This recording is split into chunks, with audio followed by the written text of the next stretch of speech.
KSNR Koffin Radio. Welcome to another exciting episode of Koffin Radio. I am Heartthrob Rob, and today we are watching the new Vice documentary, Vice Versa Chyna. Oh my god, man, what a 2-hour special. This is easily, hands down, the best wrestling-related anything that Vice has done. Incredible documentary here. The bio reads, the rise and fall of wrestler Joni Chyna Laura, whose life was cut short in 2016 following a fatal overdose.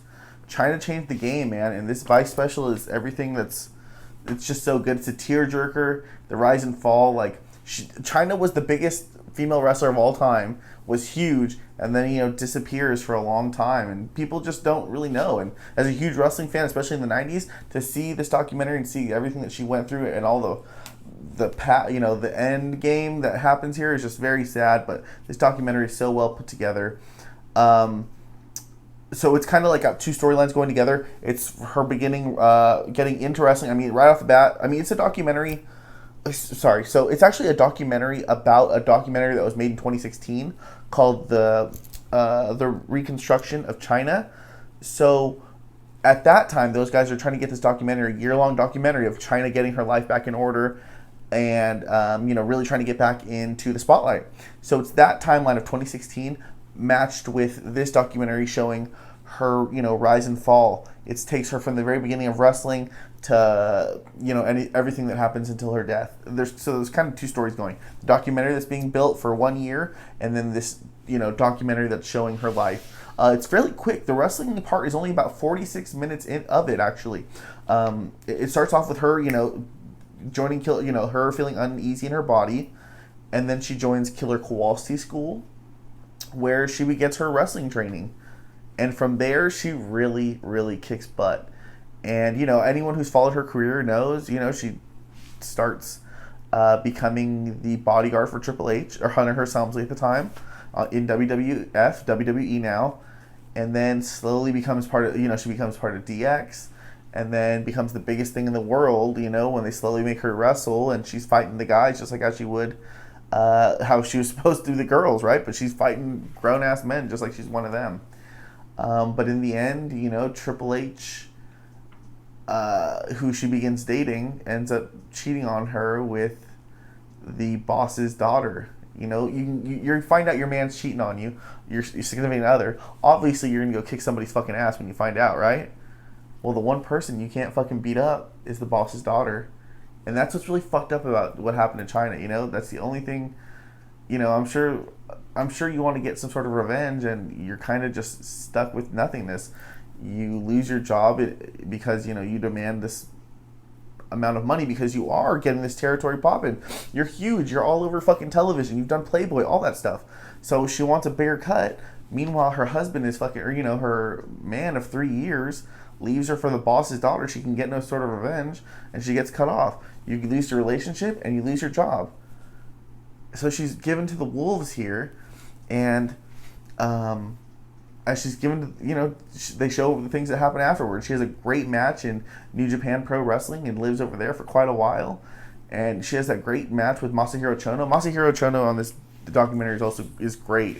He's really, the Japanese, the way they talk about these matches is so much better than the way we talk about matches here. We also have interviews from Vince Russo, Billy Gunn, the documentary people themselves, her sister, her friend, and her mom. Kevin Nash is there. Just a couple of random people from, they use old clips of WWF. But yeah, so after New Japan, she slowly just falls off, She does the porn thing for a while, starts dating Sean X-Pac, and they're just both on drugs really bad, like fools. And just things aren't working. She did Japan 2002. She does the One Night in China porn. She does drugs. She goes to jail for a little bit. They show her 2005 doing the Surreal Life, which that was like my era when I picked that up. That was my senior year. 2008, is when the porn thing, really comes into fruition. And by 2011, she's in Tokyo, Japan, just trying to become a teacher. She's given it up. She hates the spotlight, and, she was off the rails too hard. So she wanted to, just try and wash her sins away. So she was doing the church thing for a while. But yeah, so as we get to this documentary, The Reconstruction of Chyna, in 2015, she's just got the worst people around her. She has her manager Anthony, who's just a fucking leech trying to get famous off of her, you know? He's just a real bad leech, and he swears he loves her, but the things that he does are just fucking, like, pushing her too hard to do this documentary. Certain things, aspects, like meet your mom on camera, or you don't meet her at all kind of thing, like, first time seeing her in 30 years, making her go to her dad's grave, like, just crazy shit. And Dr. Drew's here interviewed, and he's like, these kind of things don't fucking help you. And he's right, man. That kind of shit doesn't fucking help you. And she just gets further into, you know, anxiety pills and just further off the wagon.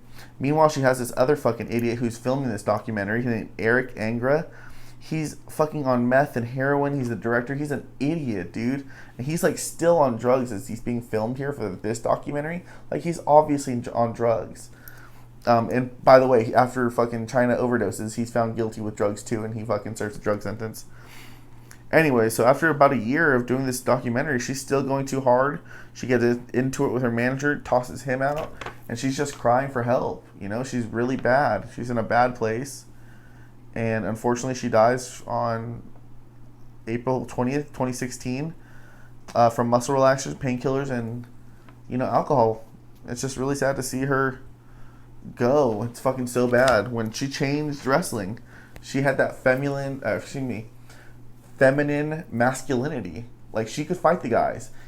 She was on this, they kept saying, like, she was giving girls, like, it's okay to be you, it's okay to be strong, it's okay not to be the size 2 model and, you know, not be the bra and panty matches that WWE had prior to that, you know? You can do other things. She became the Intercontinental Champion, for Christ's sake. She was in the Men's Royal Rumble. Dude, she was a big girl. Like, I don't mean, you know, I mean, she was ready to rock and roll. And to see her tragically lose her life in 2016 when she was only 46 years old. I'm 33 now, man. I ain't trying to go in 13 years. It's just so sad. And these people that failed her are all fucking trash. The only good guy they had was a guy with his beard. I didn't catch his name, but he was the videographer. So I felt bad for him. They had the fucking drug addict director. They had the leech manager. It's so sad to see. Wasted talent, but, you know, I think she deserves a spot in the Hall of Fame. I think so. We say because of the porn thing, but we've had Hall of Famers or other people in WWE that have done way worse. Sean Waltman was in that porn, I think, too. I mean, I don't see the sense here. I mean, I know she's in for DX, but she needs to be there solo. But easily the best wrestling documentary that Vice has done. Absolutely incredible. I love Dark Side of the Ring, but this is even better than that. In these 2 hours, they're really able to dig inside and get a lot of it. But yeah, man, Chyna, fucking trailblazer for sure. She would have great matches now with, like, Charlotte Flair, I think. Something like that would be crazy. Her, Becky Lynch, Sasha, these would all be great matches. But yeah, man, good doc here. 2 thumbs way the fuck up.